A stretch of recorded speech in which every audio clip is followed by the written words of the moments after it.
Talks of text messages, undercover video, wiretaps, and much more had federal prosecutors starting out this trial with a bang. Government talked about fat bank to the tune of hundreds of thousands of dollars. We have team coverage tonight, starting with 7 investigator Heather Catallo, who's been covering this case from the very beginning. The government came out swinging today with an elaborate PowerPoint presentation and a shocking video of Bernard Kilpatrick that was secretly recorded. But the defense fired back with a common theme, saying the government is taking things out of context. Money, money, and more money taken by Kwame Kilpatrick and his co-defendants. That was the point federal prosecutors drove home to the jury during opening statements today, and they used the defendants' own words against them. Assistant U.S. Attorney Mark Chutko laid out elaborate details of how much cash the former mayor took into his bank account and to pay credit card bills, more than $541,000. Chutko said Kilpatrick dropped $61 grand just on custom suits. Using a PowerPoint presentation, Chutko told the jury it was Kilpatrick's pal, Bobby Ferguson, who bankrolled the mayor's lifestyle because Kilpatrick was steering city water department business his way. The feds also played wiretaps of Bernard Kilpatrick talking about killing city deals and showed a video of him talking to former Synagro executive James Rosendahl. Chutko explained that Rosendahl had tried to give Bernard Kilpatrick $2,500 in cash during a meeting in a restaurant, but the former mayor's father wouldn't take it there. The video showed them outside afterwards with Bernard Kilpatrick saying, "I don't want anybody to see me take cash. Most people will not go under the bus for you." What was it like seeing that video? Let's go, guys. Come on. We got to get back to court. Let's go, B. Seeing Bernard Kilpatrick on video talking about money that someone tried to hand him in a restaurant, how stunning is that for the jury? That's a powerful moment, maybe the most powerful in the whole presentation that they did. Channel 7 legal analyst Thomas O'Brien says the government succeeded in giving a lot of details of their case without confusing the jury. Not too long, powerful, not a lot of legalese, and I think they had the jury watching and listening very closely. Kwame Kilpatrick's lawyer, Jim Thomas, disagreed. I was not impressed, as you heard in my opening statement. Thomas's counterattack was clear. The government is taking text messages and phone calls out of context. Thomas also told the jury that the FBI targeted Mr. Kilpatrick early on and tried to find a reason or a way to get him charged. Thomas is clearly going to attack the way the feds did their investigation into Kilpatrick and described cooperating witness Derek Miller as a greedy underling in the administration. As for Kwame Kilpatrick, right now, he's not saying a word. What was it like seeing your dad on that video? Hey, how you doing? The defense ended strong with Ferguson attorney Gerald Evelyn, who called the claims that Ferguson's business started with Kwame Kilpatrick absolute poppycock. Evelyn said Ferguson's biggest city deals all came from the Archer administration and described a man who at 17 had to take over his father's business and battle bigger non-minority construction companies for work. That was one of the best things he did do, was to talk about his struggles and what it was like to be a minority contractor, to take over his dad's business when he was a young man. And of course he had friends. That's what happens. You know, there's nothing wrong with having friends in high places.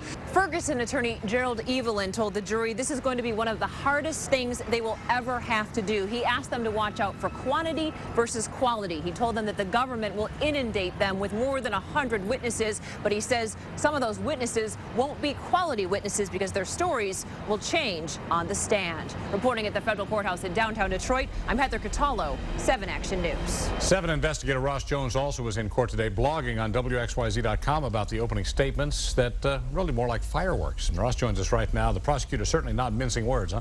He did not, Stephen. Good evening. Assistant U.S. Attorney Mark Chutko's opening statement felt more like a spy movie than anything else, filled with text messages, wiretaps, and undercover video. He began this morning by reading these 3 text messages between the defendants.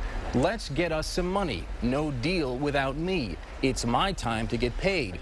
The text messages outline what will be the prosecution's theme for the next 4 months, that Kwame Kilpatrick and his co-defendants lined their pockets illegally while Detroit sank. For Bobby Ferguson, the feds showed pictures of safes filled to the brim with $100 bills. They said he kicked back huge cash amounts to Kwame Kilpatrick after he steered city business his friend's way, even hiding $90,000 in a vacuum cleaner, they say, that was delivered to the former mayor. They showed a picture of a Detroit businessman walking with Bernard Kilpatrick carrying a box. Inside, they said there was a bribe in the form of Cristal champagne. And they painted former Water Department Chief Victor Mercado as the man who greased the skids for Ferguson to get all the city contracts he wanted. and was so paranoid of the feds that he paid to have his office swept for listening devices. The defense told a decidedly different story, challenging jurors to not take the prosecution's flash and instead wait until they've heard all the evidence and not just snippets. They vilified the government's witness list, saying it's made up of felons who are only testifying in this case to get a better deal for themselves. And they gave us a peek at their upcoming defenses. Kwame Kilpatrick's lawyer said that if his client is guilty of anything, it's plain politics, and politics is not illegal. Ferguson's lawyer told jurors that he didn't need Kwame Kilpatrick. He got plenty of big contracts long before his friend became mayor. Mercado's lawyer said his client doesn't belong in this trial because he was never a member of Kilpatrick's inner circle. And Bernard Kilpatrick's lawyer said his client was a businessman, not a bagman. If their demeanor was any indicator today, it's clear that each of these defendants is taking this trial very seriously. Earlier this week, they would crack smiles, sometimes even jokes. Today, though, it was all business.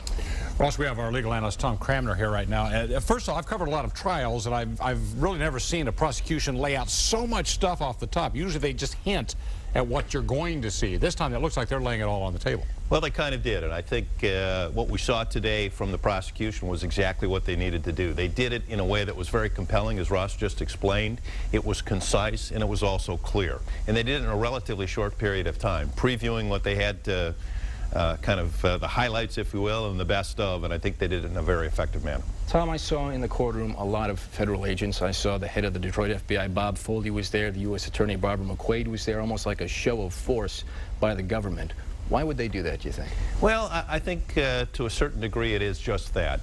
Maybe not necessarily a show of force, but a show of support. This is obviously a very big case, one that the government, both the agents and the U.S. Attorney's Office, has invested a very significant amount of time and effort.